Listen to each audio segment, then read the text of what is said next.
This is Lecture 5, Section 2. We continue to explore the structure-function relationships of neurons. Here on the left-hand side, I want to just point out that there are two different locations along a neuron where you can have synapse. You can have synapse at the level of the soma. A soma can have hundreds, if not thousands, of synapses from neighboring neurons. It basically depends on the size of its arborization of dendrites. As we saw previously in the Purkinje cells of the cerebellum in the mouse, this dendritic arborization can be extremely extensive. The synapse here at the level of the soma can either elicit a stimulatory or inhibitory nerve impulse, which in return will either stimulate or inhibit the production of action potential at the level of the axon hillock. There's a summation of all of those signals through the soma and an integration of all of these signals within the axon hillock. The second location of synapse in a neuron, of course, is at the axon terminal. So while a single neuron may receive hundreds of input signals at the level of the soma, typically at the level of the axon terminal, the axon terminal will only form synapse with only a few neurons postsynaptically, one or perhaps a few. And here we see that a given axon, in this case, this particular axon only has 8 synaptic boutons that would be involved in forming synapse with downstream cells. A very important concept when it comes to neuron is to realize that neural signals are unidirectional. They come into the axon at the level of the soma, that is, the signals start at the level of the soma. They then move out of the soma at the level of the axon hillock. They travel unidirectionally down the axon, and then the signal is passed on to the next cell in series and only in one direction. Neurons can be afferent or efferent. The example shown here on the right-hand side is that of an afferent nerve fiber. An afferent neuron carries signals towards the central nervous system. So here we may have a sensory nerve sensing some kind of signal from the environment. So for example, it could be temperature, sensing a high temperature, which elicits the generation of action potential at the level of the soma. The afferent nerve fiber will carry that action potential into the central nervous system. So, for example, at the level of the spinal cord. Synapse onto an interneuron, which will then carry the signal at the level of onto another neuron, in this case, perhaps within the brain. So, once again, neural signals travel only in one direction, from the cell body to the axon terminal. An electrical signal is converted to a chemical signal at the level of the synapse, generating a new electrical signal into the downstream neuron at the level of the soma, carrying down the axon, conversion once again of the electrical signal into a chemical signal at the level of the synapse. Once again, integration at the level of the soma, generation of an action potential, which is carried down the axon.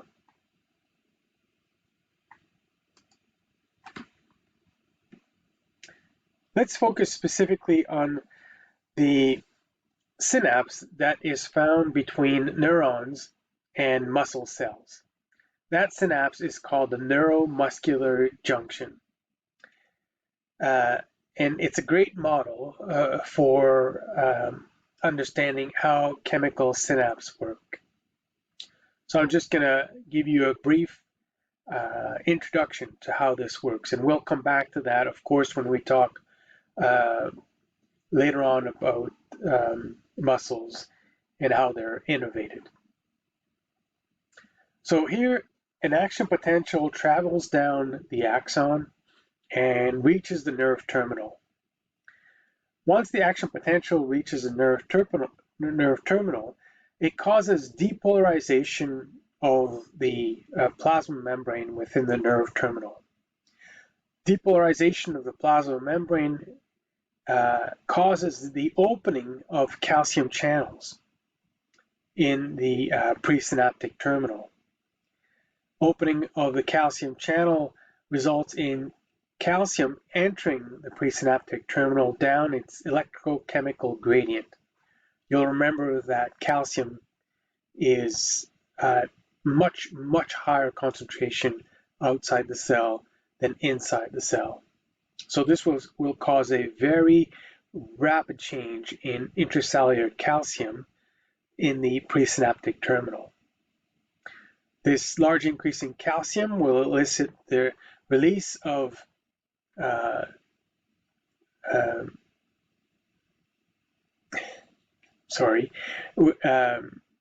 vesicles that contain a neurotransmitter. That neurotransmitter is called acetylcholine in the neuromuscular junction.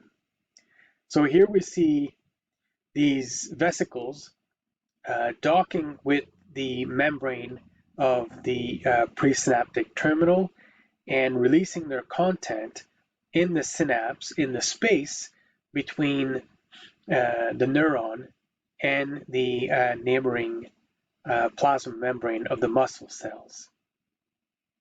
And so here we have the neurotransmitter acetylcholine, abbreviated ACH, in the synaptic cleft.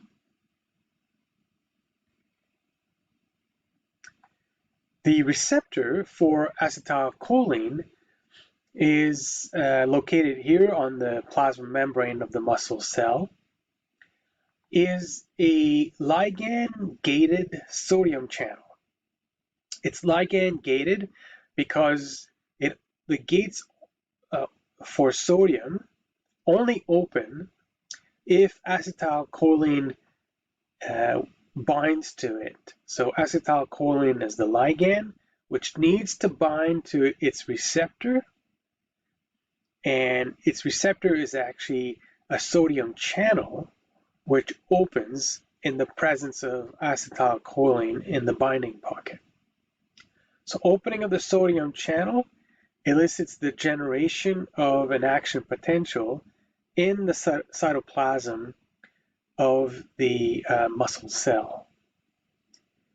That action potential, which is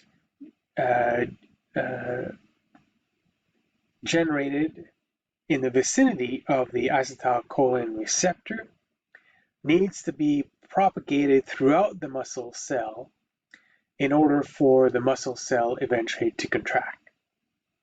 I say eventually, but all of this happens, everything that I've said in the last couple of slides, which has taken me several minutes now, takes place in the span of milliseconds.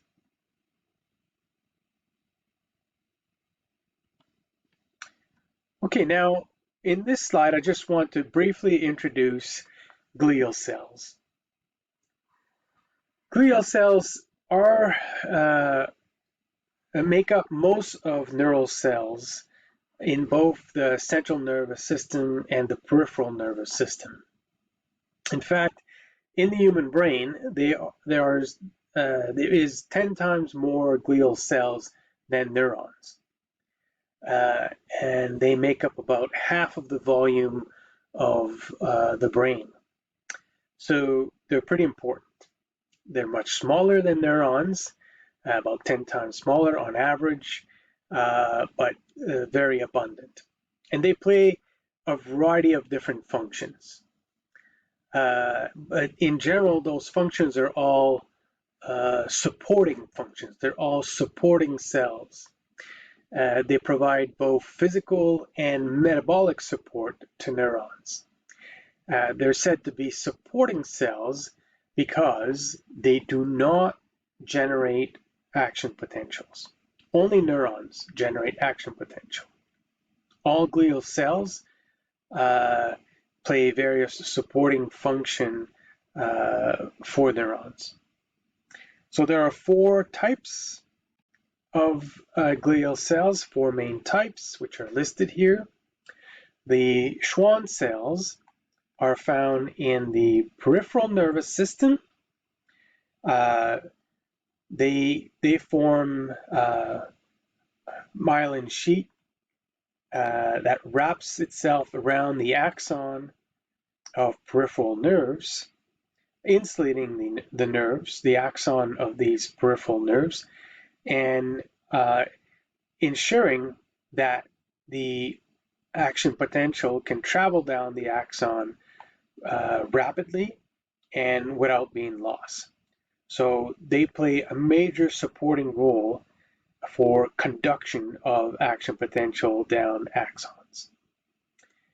Oligodendrocytes play a very similar role to Schwann cells, but in the central nervous system.